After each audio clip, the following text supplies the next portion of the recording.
Everybody for some reason thinks that they're in this by themselves, that they're alone in being and it's not. And one of the biggest things in overcoming loneliness is awareness that we're all in this together. Did you push record?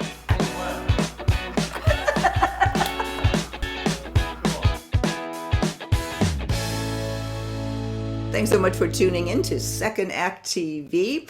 I have a very interesting conversation for you today. I want to welcome a new content expert to Second Act, Andrew Dowling, all the way from Australia. Andrew, thank you so much for joining us today.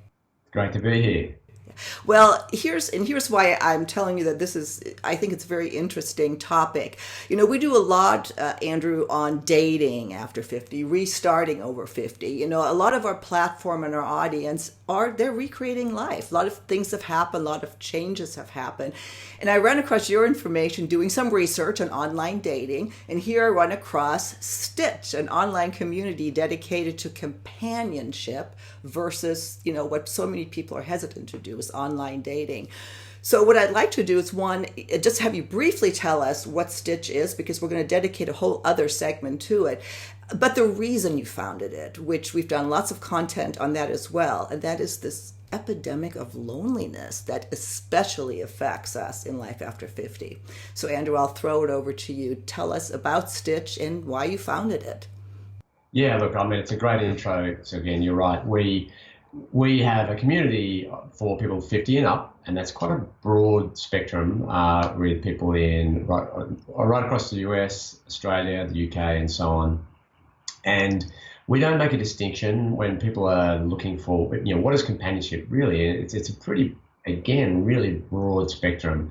A lot of our members might be looking for romance. They might not really be looking for romance, but they could be open to it, or they may totally be just looking for friendship.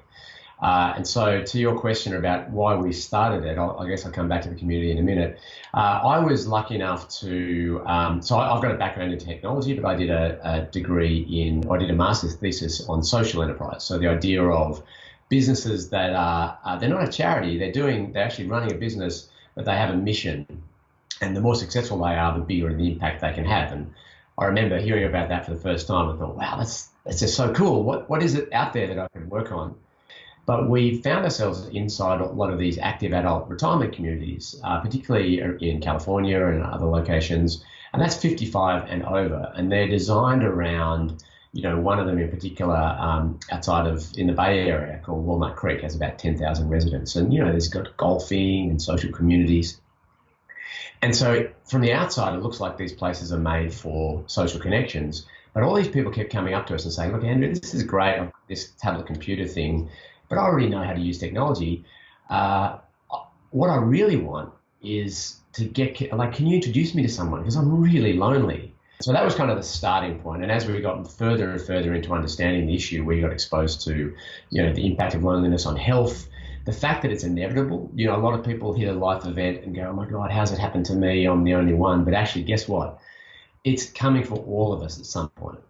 You know, life changes, people relocate, there's, you know, illness, there's so many things, divorce, and eventually it happens, and unless we're prepared for it, you know, it has a big impact on us. So anyway, we got exposed to that impact, we've seen it with our own eyes, and really that was the starting point for, well, surely that's solvable. How can we do something to solve that? And that's where Stitch began. Well, when I started doing research on it, you know, as well is what you just said, I agree, is that everybody for some reason thinks that they're in this by themselves, that they're alone in being and it's not. And one of the biggest things in overcoming loneliness is awareness that we're all in this together. You know, and you mentioned the health crisis. I think that being lonely and the stress associated with it, there's some stats or studies that say it's like smoking 15 cigarettes a day.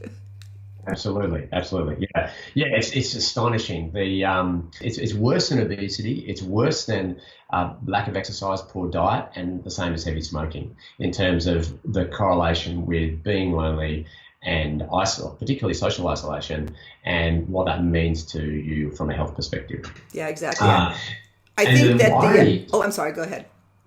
Oh, well, I was just going to say the irony is we still have this stigma about talking about it. Like we interviewed people, and we got the response. People are more happy to admit to having some form of communicable disease than saying they're lonely. It's socially acceptable to say I've suffering from a depression these days. Maybe it wasn't 10 years ago, but that's fine to say I've got a mental illness. But saying you are lonely is just like, no one wants to do it because it seems like, well, you shouldn't be lonely. That's your fault.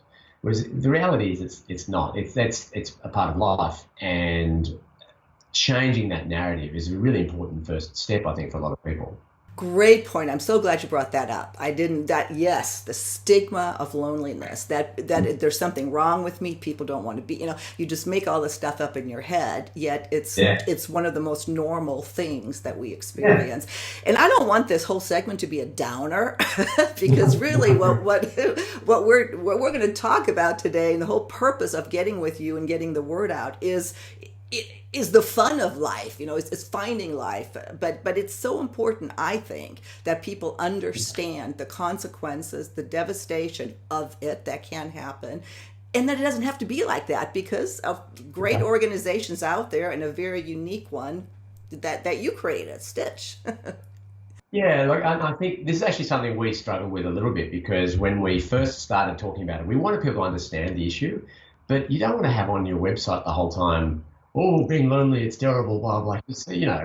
No one wants to, again, you don't actually want to feel lonely. And our community is much more about, hey, look forward to being 50. Look forward to all these things you can do in your life if you have other people in them. So, a lot of our members will say, I'd love to do this or I'd love to do that, but I don't have anyone to do it with. So not having a connection is just an inhibitor to these great things. But the flip side is, get some people in your life and you have a great life. It might not have been what you were expecting, things change, but just be ready to have a great time. So we found, on the one hand, it's important to talk about it, but our members will say, Andrew, can you please stop talking about loneliness? Like, we're not lonely. I don't want people to think about Stitch as being a place for lonely people. So in the end, we've actually, more recently, if you go to the Stitch website, you'll see it doesn't talk about really loneliness at all. We have a separate not-for-profit called the Stitch Community, and that covers the activities of the community, but it plays a role in helping spread the knowledge and the understanding, because one thing that we like our members to know is that them doing something fun and socially active, maybe organising it, even just attending with other people, it sounds like it's a frivolous thing and it's fun, but we want to remind them they're actually helping other people, because this is something you can't solve. Unlike a disease, loneliness isn't something you can just solve on your own. Like, by definition, you need to do it with other people. So the flip side is, if you're doing something with other people, you are actually helping them in some way. And our community champions who do a lot, we want to let them know, you're effectively saving lives. Imagine if you said to someone, you're having the health impact of stopping someone smoking 15 cigarettes a day, and you're doing it with lots of people. That's really cool. So this narrative that we have to, on the one hand, talk about how fun life can be, but also remind people that there's this big issue here, and they need to get behind it. So it's a really tricky conversation sometimes. Yeah. Well, and we're coming to the end of this segment, so let's leave our viewers with just the awareness that there is no more stigma. That's one thing that we just have to remove, because it is an epidemic that doesn't need to be. So let's come back and talk about what we can do about it, what you have done about it. Actually, that's what I'm excited about it. You've taken away a lot of the barriers to entry, if you will, that like a lot of the dating sites and other organizations bring, because we're not all like-minded, perhaps. So, Andrew, is there anything you'd like to say on the loneliness topic before we end the segment? No. I think you've covered it really well.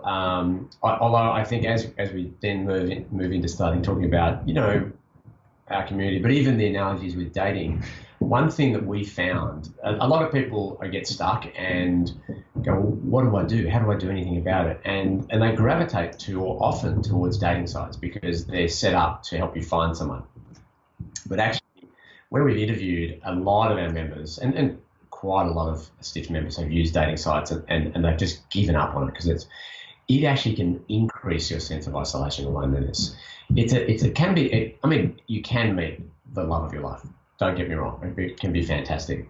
But you can fall into this trap of judging and being judged by, what you've said about yourself, your photo, your appearance. You turn up to a restaurant or the first date and you can see the person's face drag. The whole thing, it's this horrible experience, which actually is not how we really relate in the real world. Like, traditionally you meet someone and you kind of get on, you do something together and you go, gee, I really like them. So I think that this link to loneliness is something that we want to bear in mind, that dating can serve a purpose, but the way it's evolved and the way that a lot of the websites work, it's more like a marketplace, and that's not an enriching experience. It actually can make people feel even more bad about their life. Exactly. And we hear that all the time on Second Act. So with that, let me go ahead and close out this segment. We'll come back and let's discuss exactly what Stitch is all about and how it is different from dating sites. Andrew, thank you. We'll see you on your next segment. Thank you very much.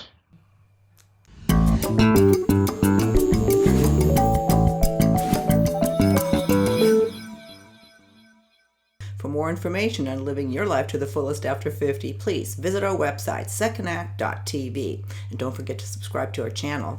Here's the button. See you next time.